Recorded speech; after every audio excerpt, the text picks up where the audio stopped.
वीर बजरंगी सपरिधि सिद्धि संगी बानी वीर बजरंगी सपरिधि सिद्धि संगी बर भैया सखी उठ चल मैया जी के पैया सखी मन जोगे दिए तो है सैया सखी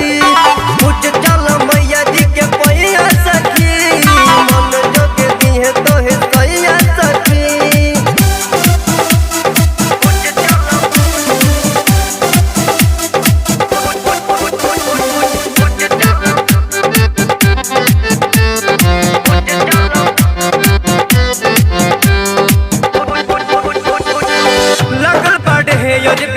लोग में भीड़ जी आगे आगे बानी बाबा महावीर जी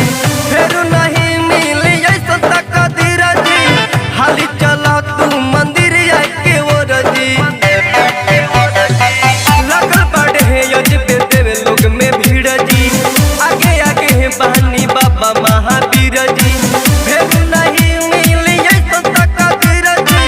हाली चला तू मंदिर आके और जी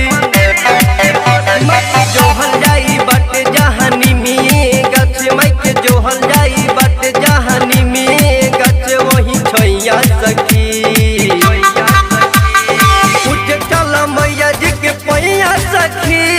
मन जोगे दिए तो है सैया सखी उठ चल मैया जी के पैया सखी मन जोगे दिए तो है सैया सखी।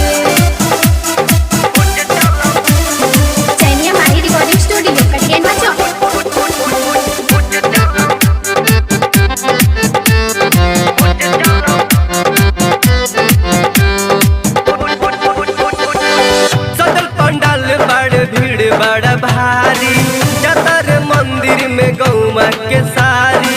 गोलू सेवक राहुल पप्पू पुजारी माइक भैले ऊंचा के अभारी सजल पंडाल बड़े भीड़ बड़ा भारी जतर मंदिर में गौमा के सारी किशोर सुनील राहुल पप्पू पुजारी माइक भैले ऊंचा के अभारी लिखी गीतिया झका से दिल टून टून सारा पे लिखी गीतिया झका से दिल टून टून सारा पे गावे टप्पू गवैया सखी उठ चल मैया जी के पैया सखी मन जोगे दिए तो है सैया सखी उठ चल